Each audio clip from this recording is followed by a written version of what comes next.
उत्तराखंड में कांग्रेस के राष्ट्रीय अध्यक्ष मल्लिकार्जुन खड़गे का दौरा है। कांग्रेस के कार्यकर्ताओं में काफी जोश देखने को मिल रहा है। इस वक्त धारचूला क्षेत्र से जो सीमांत क्षेत्र है, चाइना बॉर्डर से लगा हुआ है, वहां से काफी कार्यकर्ता आए हुए हैं। देख सकते हैं इनकी वेशभूषा किस तरह से तैयार होकर के अपने राष्ट्रीय अध्यक्ष को यहाँ पर उनका स्वागत करने आए हुए हैं। तमाम कार्यकर्ता, तमाम महिलाएं हैं जो अपनी वहाँ की वेशभूषा में हैं। ये इनका तरीका है अपने राष्ट्रीय अध्यक्ष का स्वागत करने का। हमारे साथ बात करने के लिए धारचूला से विधायक हरीश धामी जी हैं। कांग्रेस के वरिष्ठ कार्यकर्ता भी रहे हैं और यूथ कांग्रेस से लेकर के आज तक कांग्रेस के साथ जुड़े हैं। बात करेंगे उनसे। सर, 2024 लोकसभा चुनाव बेहद नजदीक है।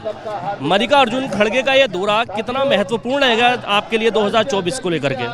देखिए, किसी भी कार्यकर्ता के लिए, किसी भी पार्टी के कार्यकर्ता के लिए, जब उसका राष्ट्रीय अध्यक्ष या उसका नेता उसके गृह क्षेत्र में आता है तो उसके लिए सबसे बड़ा जोश और खरोश का समय रहता है।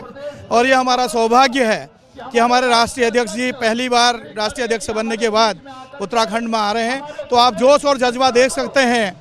हमारे ये जो है भगवान छिबला केदार जो है कनार की भूमि से देव वाद्य यंत्र यहाँ पे पहुँचा है।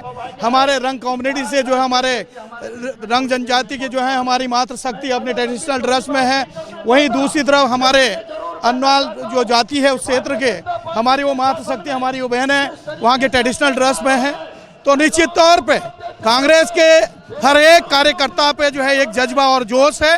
और माननीय राष्ट्रीय अध्यक्ष जी के स्वागत के लिए 750 किलोमीटर दूर यहाँ पर हमारी बहनें, हमारे तमाम साथी यहाँ पहुँचे हैं। और विशेष तौर पे ये जो हमारा देव वाद्य यंत्र है, भगवान जो है हमारा जो है कनार की देवी की माता की जो वाद्य यंत्र है, उसको लेके जिसको 16 लोग जिसको कंधे में रखकर उसको बजाने का काम करते हैं। तो निश्चित तौर पे ये सब इनका जोश है। और इसको खड़गे जी की जो ये उत्तराखंड दौरा है, इसको हम एक बहुत सफल और बहुत ही कांग्रेस के लिए ऊर्जा के रूप में इसको देखते हुए यहाँ लोग आए।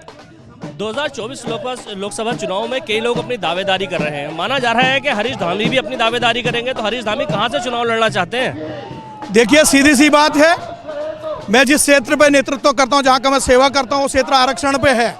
अगर राष्ट्रीय अध्यक्ष जी को या कांग्रेस पार्टी को अगर मुझ पे विश्वास रहेगा, अगर उनको उम्मीद लगता है कि हरीश धामी जीत सकता है, तो मुझे अगर नैनीताल सीट से अगर टिकट दिया जाएगा तो मैं अपना जो है, जो मैंने 33 साल बाद धारचूला में कांग्रेस को विधानसभा में जो है लगातार तीसरी बार विजय का रूप दिया, तीसरी नहीं चौथी बार, क्योंकि एक इलेक्शन माननीय हरीश राव जी भी लड़े थे तो वो भी जीत गया है।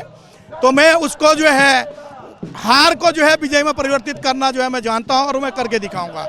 अगर नहीं भी मिला तो मैं एक कार्यकर्ता के रूप में मेरे क्षेत्र से जो चुनाव लड़ेगा उसके लिए कांग्रेस का एक सेवक, जिसको पहली बार 2012 में यूथ कांग्रेस के विधानसभा अध्यक्ष के तौर पर माननीय राहुल जी ने जिस पर भरोसा किया, जिसको टिकट देने का काम किया एक सैनिक परिवार से, तो आज तक लगातार विजय की सीढ़ियां हम चढ़ते आ रहे हैं। तो निश्चित तौर पर उस सीढ़ी को हम आगे बढ़ाने का काम करेंगे। मतलब प्रदेश में धामी वर्सेस धामी होने की उम्मीद है?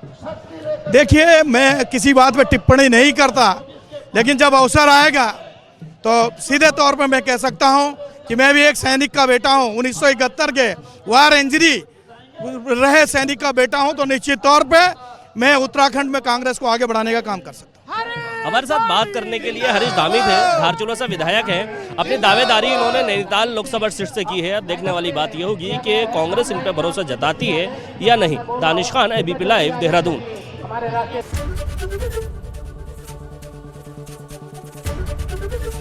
ABP गंगा, खबर आपकी, जुबान आपकी।